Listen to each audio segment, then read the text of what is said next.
So, why don't we start out with you telling us a little bit about yourself? Okay. So I am currently a personal trainer, a fitness instructor, and a health and nutrition coach.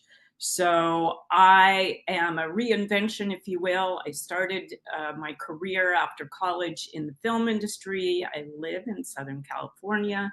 So I got into the industry. I studied theater, I got my degree in that, and worked my way up to become a television commercial producer. So that was a very stressful lifestyle. And I had this little side hustle on the side of teaching cycle classes and teaching fitness classes and personal training, just so I could get free gym membership and to keep my stress levels down because I knew how important it was. Even back many years ago, I knew how important it was to find balance in our life. And I knew exercise was going to help me do that. So, long story short, many years later, I went through a divorce, like 20 years after I started teaching. I went through a divorce and I ended up going back to school for all my nutrition's license and certifications so I could become a health and nutrition and hormone coach. And I started my business, my brand called Balanced Life. And basically, what I do now is I strive to help people live their long, happy, healthy lives by balancing everything that feeds us in addition to the food on our plate. So, what do I mean by that? So, of course, the food is very important. But I think that there are many elements in our life that have to come into play and be in balance in order for us to have that longevity with quality, because that's really what I help with what I do with myself and I want to help my clients to achieve. I call it aging young. So it's important to have strong relationships. It's important to continue a social life or to create a social life, a sense of community. It's important to find some sense of spirituality, whatever that may be. It could just simply be your own personal spirituality, to meditate every day or to sit in stillness in some way or do a yoga class. It's important to be creative, whatever, again, that may mean or be to you. Having financial freedom or wellness is important, that you're in good shape with your finances and not stressing over that, that you enjoy your career or your purpose in life, that you keep educating yourself and you keep finding new ways to up the ante, if you will, to kind of find new places and new things for you to be a little nervous about learning, but take it up a notch because that creates longevity as well. Home cooking and home environment are very important. So, what's around you in your environment? Are there things that could be toxic to you both mentally and physically? And if so, how can you sort of clean that up? And home cooking gives us control over what we're putting in our bodies, and we know the source of it because we're the ones who created it. And of course, physical activity, very important, which is what I was talking about from the beginning, because that helps get all our systems moving and activated. And then to find the perfect end to it all would be to create joy. So that's what I strive for with my clients. Start with myself. I like to lead by example. I'm in my late 60s and I feel like I'm in my 20s, and it's because I implement all these things, which are pretty much elements of the blue zone. And that's what I do. I personal train. I have a website that kind of tells you everything that I do. I do classes. I'm on a couple of apps that I create classes for. I teach cycle classes on a bike. Teach strength training classes, and I move my body every single day in one way or another. And I don't do the same thing every single day. So that's sort of where I've come from and where I'm at now. And writing a book called Age Young, and that's sort of my mantra. And that's what I strive for myself and everybody. Sounds like you've been busy. Uh, I Getting educated again in your late 50s is, a whole other ballgame. Yeah. Most of our listeners are health coaches and doctors and nurses and dietitians and personal trainers and or life coaches, people who are in the wellness industry or life coaching industry. And I think that they would be interested. I saw in your biography that you worked with people like Nick Nolte and Kyra Sedgwick and Kevin Bacon and Gabrielle Reese. How did you get to work with people like that? Jennifer Beals. Is, Well, I didn't work one-on-one with them. They took my classes. So oh, okay. yeah, so Yeah. they were members of my class that were repeaters. So obviously they liked what they were taking. And I lived in Malibu for 25 years. So that's how, So because you were in the right place and you provided the right thing, and they must have stayed with you because they liked what you were doing and what they were getting out of it, because they're all known for being in pretty, most of them are known for being in pretty good shape. yeah, Gabriella, or Gabby, as I call her, she came back over and over because she took my classes through 2 different pregnancies, and it really helped. It's very important for her because she was a professional athlete. So it's very important for her to stay in shape. Even when she's being challenged with a pregnancy, she just knew her body. She was a great sort of mentor and side by side person to communicate with during her times of pregnancy and my times, as I'm quite a bit older than her. So anyway, it was nice to have that. uh, what should I say? That uh, kind of validation to have people like that in my class. But I worked at a gym I worked at all the gyms in Malibu. So it gave me the opportunity, and I've worked at 2 gyms in Pacific Palisades, and I worked at a gym for over 20 years in Santa Monica. And these are celebrity based gyms. So, and now I'm in Calabasas in Westlake, California, and I still come across celebrities and they take my classes. So, I mhm. looked at your website too. Do you work with weights? Yes. So What? strength training is really important as we age, as every health coach knows, and hopefully, imparts to their clients that, it supports our bones, it supports our immune system, it supports all of our organs, which muscle is an organ. So it's important so we don't have bone loss, especially for women, menopausal women, pre and post menopausal women.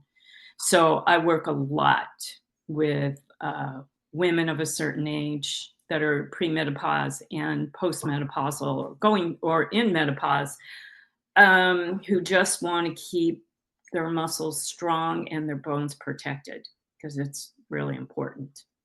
Something that diminishes as we go. Yeah. What does it mean to live a balanced life? And is a balanced life important? Yeah, so it was all the things I mentioned in my at the top. It's very important. So, anybody who's familiar with the blue zones know that those are regions in the world. I think there were 5, now there's 6. I think Singapore was just recently added, but those are places that have lower rates of heart disease, cancer, autoimmune diseases, and diabetes than any other place in the world. And the reason why, sorry, that's my dog. I thought The it was reason mine. why is shaking out, trying to get my attention. This and the reason why, is because of all the things that I was saying. They've created a lifestyle, and it almost isn't purposeful. It's very organic in a lot of these zones, where which are the Italian island of Sardinia, Okinawa in Japan, Loma Linda right here in California, where the Seventh-day Adventists live, Costa Rica, isolated on the Nicola Peninsula, Ikira, an isolated Greek island. And all of these places have these similar values in place when it comes to the food they eat, the way they move, their sense of family, their sense of community. They're in, for the most part, a healthy environment, both in and outdoor. They have a sense of spirituality, personality, hopefully too. And their career, if it's not like a set career that's making, lots of money. That isn't the importance, but having a financial stability is also where you find that sense of balance in your life. And if you're looking at a totem pole and there are things that are higher and things that are lower, the things that are lower on that totem pole, what you want to do is work little actionable steps towards bringing them to the middle and get some balance there. So for instance, if your finances are on the really low end, you would want to work on step by step. Okay, where do I start hitting debt? Where do I start? How do I go one small baby step at a time until things start to even out and I get a better sense of where my finances are and how I can have financial stability? Because without that, it kind of brings everything else down on the totem pole. So finding the things that are lower and then moving up to the things that make more sense and a little bit higher to balance them all together is, important for longevity. And longevity with quality is always the goal. I had somebody I interviewed, and I don't even remember who it was, but they downplayed the blue zones because they said it's not even valid because we should be eating locally. And the thing about the blue zones is that they are eating locally, and it wouldn't make sense for us to. But the things that you said really make sense is that it's a lot more than nutrition. And it could be that we eat locally where we are, but we still have that sense of community and culture and finances and all of the things that you're talking about with balance in the blue zones. Yeah, exactly. Let me get this dog. Exactly. And, I think, it's a combination of all those things to create balance. But also, I think it's important, yes, to eat locally is important. And, we have an abundance of supermarkets and ways to get food. So we obviously aren't growing our own or manufacturing our own food, but you still can take control over the source of what you eat, how you eat, when you eat, what are the extra ingredients that you are or are not putting into your foods. And that's why I was saying it's so important to know the source and to cook at home, because you have control over what the amount, let's say, of salt or the amount of sugar, hopefully that you're not using. You're using good oils as opposed to bad oils. That's where you have control. So Or even how clean the equipment is to exactly. cook with. Exactly. We have control over that in our kitchens. Now, that's not to say, because part of longevity and health is a social life, right? And part Right, right. of is eating with other people, eating in their homes, going out with them. But you still can be mindful even when you're going out. And I talk to my clients about this all the time, and health coaches that might be listening understand this, because the biggest thing I find with my clients is they're out of loss. How do we, you're only limited to what's on the menu. Well, that isn't true, because you can customize anything when you're out and about without being, really mean and rude about it. You can be kind and ask for something on the side and then not eat it. You could always ask, what are the ingredients in this recipe? So, if you want to, if you're getting a salad, get your dressing on the side, and make sure if they're using a seed oil and they're not using perhaps olive oil or avocado oil in their dressing, that you ask if they have uh, avocado oil or olive oil that you can have a side of and make your own dressing. And if they don't have that, ask for some lemons. So there's ways around it when you go out without drawing attention to yourself and without being obnoxious. Right. It's Without putting the poor waitress to more work than what she already has. exactly. It's simple little stuff, just little things. And I believe that the research that Dan Buettner did when he was working with National Geographic when he wrote the book, and then now there's a great Netflix series out on the blue zones. But what he did is he went all over the world. I mean, we're right here in California, where I live, where the Seventh-day Adventists are, that adopt all of these behaviors. And as a result of adopting the good positive behavior, so you can do this wherever you are, whatever your environment is, you're still going to lower your rates of disease, and you're going to be preventative. And that's really what those blue zones were all about. How do you create longevity with quality wherever you're at in the world? Not necessarily, because it's in a different part of the world that has different habits and different ways of living than we do. It's Right.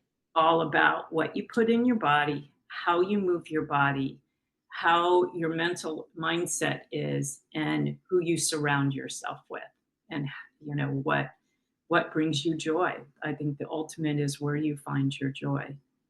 Yeah. And Make you happy.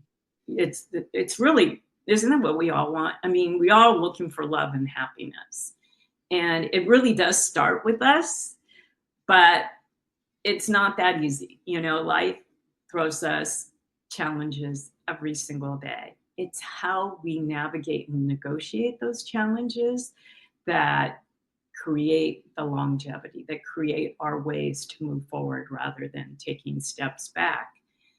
And that sometimes is hard to implement. But if you take that balance of all those things, all those elements in living a balanced life, and somehow you're able to find the middle ground on all of them, when those curveballs are thrown at you, it's a lot easier to navigate them and get through things than it is if something's off kilter. Like if you're having diet issues, or you hate your career and you're always complaining about your office life or your boss or whatever, it is going to be a lot harder to navigate a challenge or an issue that comes up in life unless you find your way through that inconvenience of not liking your job. So you have to work towards the things that can change that, and so that's always been my philosophy, because boy, I've been hit with challenges, my family as well, and my friends, and I can see the difference in how somebody navigates it based on the kind of life they're currently living. And you can be anywhere in the world to implement these things that create balance. I read an article this morning about sleep and how the different states are going to try to get rid of daylight savings time. And one state, my state, Florida, wants to keep daylight savings time year round. Which brings us to this. Why is sleep so important to overall health? Well, it has got to do with our reset. It's like putting our car in the garage and getting a tune-up every single night so we can reset and start new in the morning. And sleep helps your body assimilate all those minerals and nutrients and the components of everything you ate that day, everything that you processed that day with your work and studies. Your body needs time to reset, to rejuvenate, to get all the systems kind of flushed out and start over. And lack of sleep, deep sleep, beyond REM sleep, will keep you from resetting properly. And then that accumulates. And then that's when things in your health start diminishing. And So that affects everything, doesn't it? big time, big time. I mean, to be tired affects your mood. It affects your ability to think clearly. It affects your ability to move. It can affect the way we digest our food. It will affect your immune system. Our immune system's in our gut. So if we're not properly digesting our food, then we are definitely hindering and setting ourselves up for something worse down the road. And sleep allows you to regenerate, rejuvenate, and pick back up again. It's so important. And when you sleep is important, not necessarily, yes, it's really tough, I think, for people that work nights. My son-in-law works nights and his circadian rhythm is completely off. And I Yeah. see it in his moods. I see it, he gained weight because you create cortisol, which is your stress hormone, when you are not sleeping well. And so people who aren't sleeping well may see some weight gain, which is very, frustrating, I'm sure, for them. So, and not knowing where it's coming from, but a lot of times it has to do with the lack of sleep or the way that you're missing out. And our bodies are meant, and you can change this definitely, but it's better, sun comes up, we wake up, sun goes down, we start slowing down. And that's a good time to start dimming the lights in your house and letting your natural sort of circadian rhythm, as the sun goes down, let your body start resting, and give yourself a break at least 3 hours before you go to bed. You should stop eating because you don't want to be, you want your food digested so you can do the full rinse and clean when you're sleeping of your body and not have it still trying to digest your food. You'll notice people, my clients will say to me, "Oh, I slept awful last night." And then when we start working backwards, I realized they had a couple of drinks, they ate sugar, maybe an hour before they went to bed. And their body was trying to process that. So, of course, it's going to affect their sleep, and they're never going to get into that deep REM sleep that's going to create that rejuvenation when they wake up. So, sleep is so important.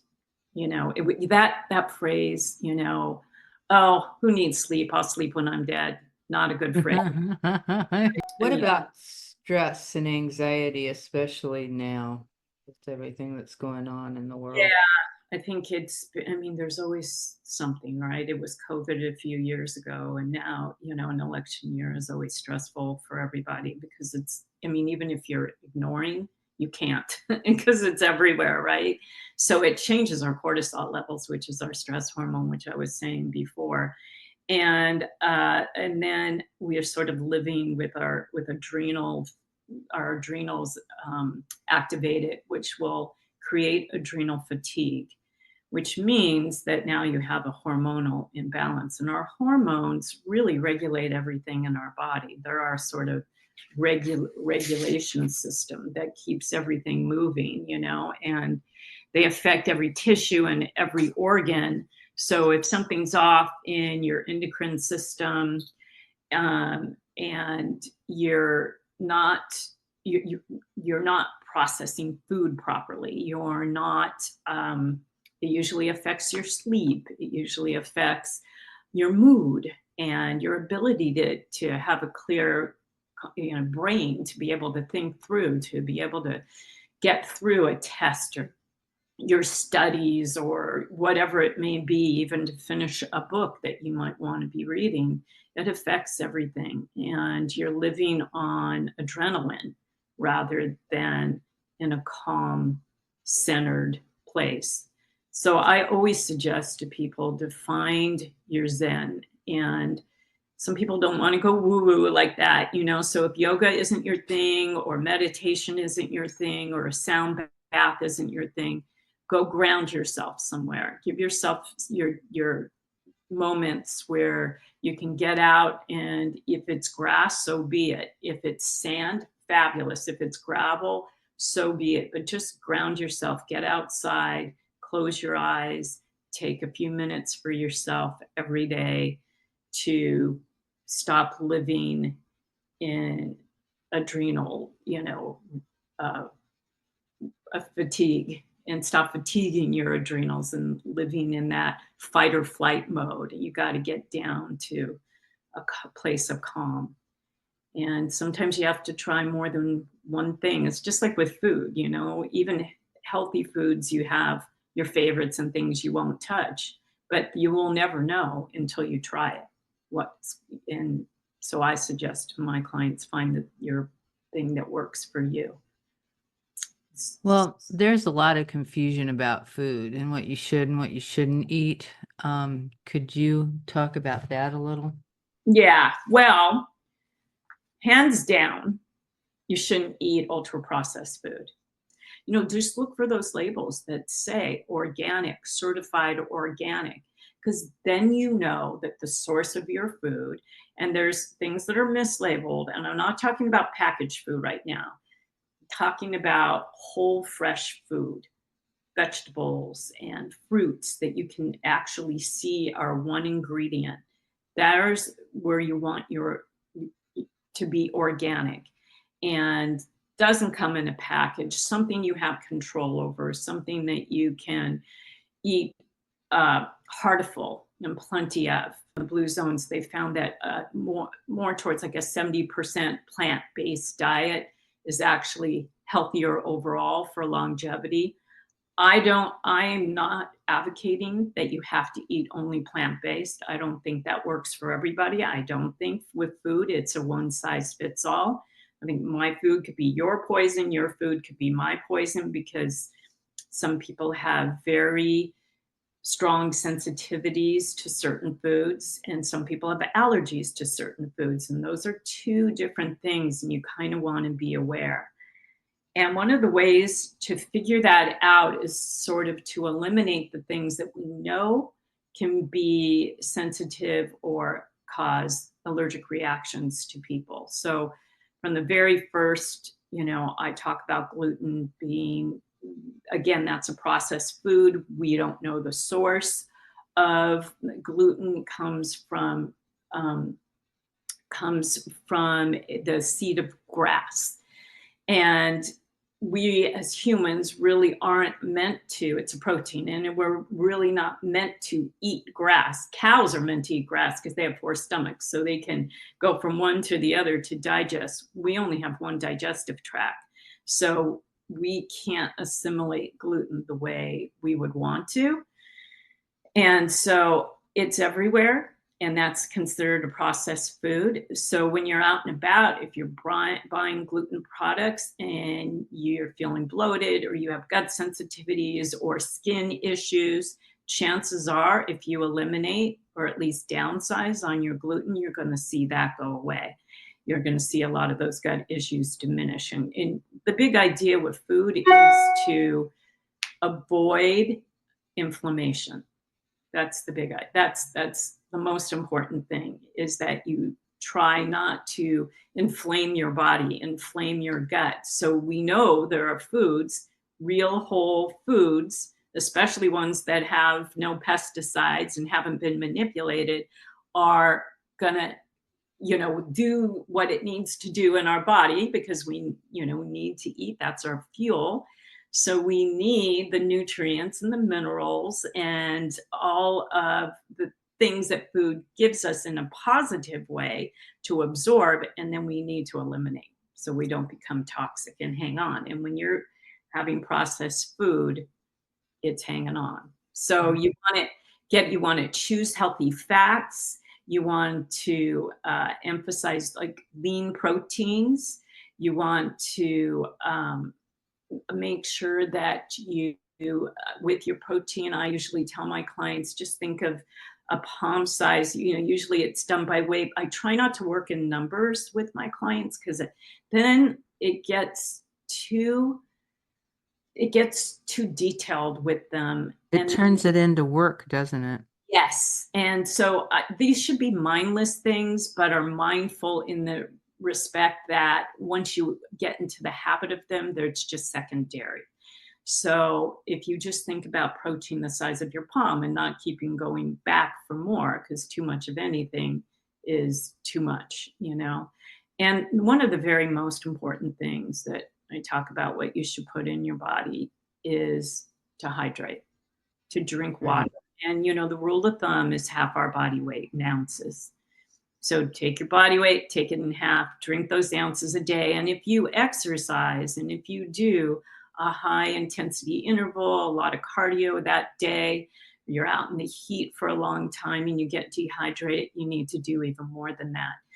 And inevitably, my students and my clients tell me it's a really difficult thing for them to keep track of. So again, I don't like numbers, but if you have like a 32-ounce uh, glass or drinking some kind of drinking unit, and you need 55 ounces, so you know how much more you have to fill up in that day. And if you did cardio, fill that up twice, drink 2 full things of that, and you've gotten the required, because dehydration leads to disease. And so even though we can be hydrated through our foods, because the source of our foods are so compromised right now, it's much more difficult to stay hydrated with our food sources. So it's up to you to keep sipping that water throughout the day. You shouldn't be gulping it, but you should be sipping it all day long. Most people don't get enough water, do they? No. And studies have been shown, this is research. I had a friend who was a researcher at UCLA, and he was a cancer researcher. And he said that one of the things they came up with was the number one cause of cancers was dehydration, which is opening up your body for inflammation, because if you're not hydrating enough and you're putting in, again, things that aren't giving you the vitamins, the nutrients, and the minerals you need, then the water isn't going to be, and the water isn't flushing it out. Well, guess where it's going to hang out? It's going to cause inflammation, which in turn causes some sort of disease down the line. So really the bottom line is a lot of this is preventative. Really only 10 to 15% of what we are dealing with health challenges in our life is genetic. The other part is epigenetics, which is our ability to create wellness within ourselves, or disease, right? So what we do, we have control. So your body, you have your condition and you have your constitution. Your constitution being your genetics, and your condition being what you do or don't do with what you were given. So, and granted, there's certain things, our eye color, our height, certain things we don't have control over, but actually you do have control over your height as you age, because bone loss you can take control of, but not the initial height. As you reach your peak of height as you're getting older. Right. So we can take control, and that's really the bottom line, is being your own keeper of your healthy self. Well, I really appreciate you being here with me today. You have a free offer for anyone who's listening at www.balancelifebydebi.com/about. And I have here that you have a YouTube channel too. Yes, I have a podcast called Balanced Life with Debi, Boyle. It's conversations that connect to a healthier you. I interview people in the wellness and health industry that have services and products that help people create that longevity with quality that I've been talking about this whole time. So my website leads you to my YouTube channel, or you can go straight to Balanced Life by Debi, DEBI, YouTube, and it will take you to, I have 2 YouTube channels. So I have over 200 shows, but one YouTube channel has over 100 shows.